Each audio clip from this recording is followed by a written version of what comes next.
Hello everybody and welcome to today's video, another in the series on what 2017 teaches us about 2018 onwards, looking at the AQA GCSEs in English Literature.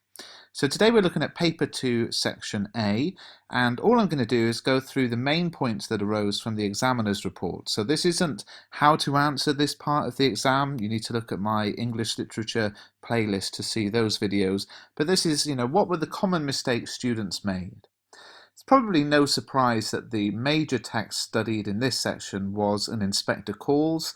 Over 60% of students answered on that text, and it remains very, very popular. So if you're studying that, you're in good company.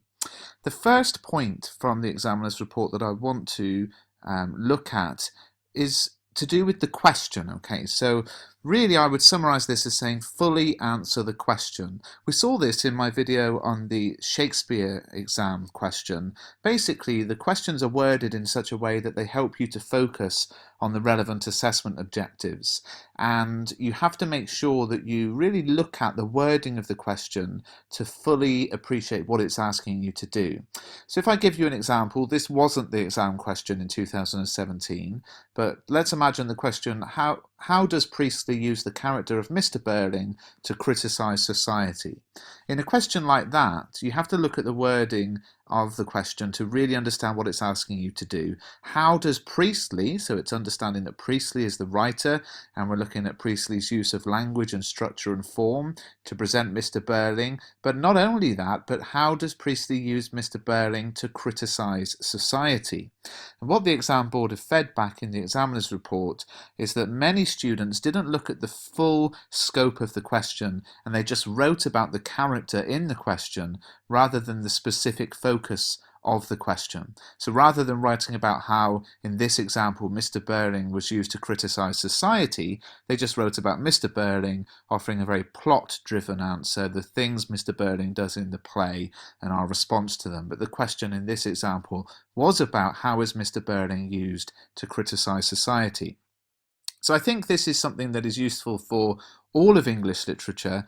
The questions are written very carefully, so make sure you look at all of the words in the questions to fully appreciate what it is you have to do.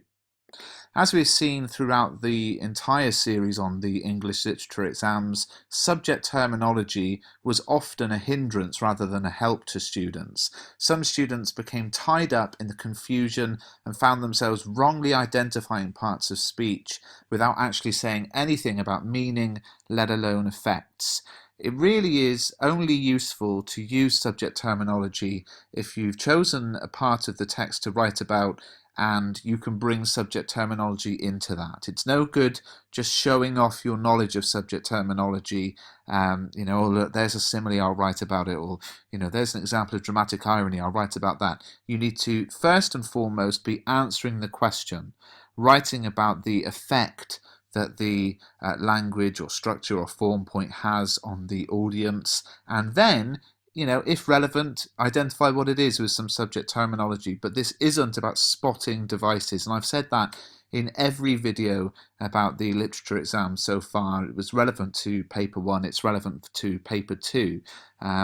Of course, in school you'll probably learn the subject terminology, there's nothing wrong with that, but when you get into the exam, don't panic and sort of feel like you've got to show off your knowledge of the subject terminology. And the final thing about this, which was quite interesting, really relates to this, I suppose, that if you are writing about the text, make sure you know the text itself and don't write about things that happened in films or TV versions, because here we had the BBC and Inspector Calls.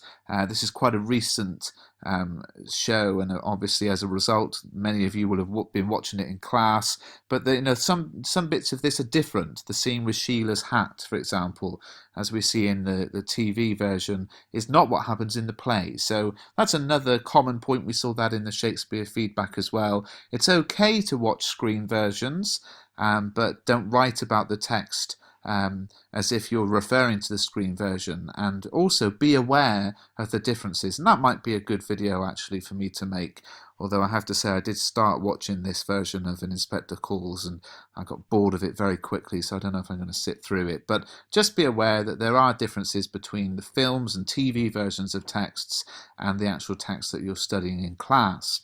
So that's it. Now do go and pick up a copy of my guide to English literature, available in paperback now on Amazon for £6.99. And if you found this video useful, please do subscribe to the channel.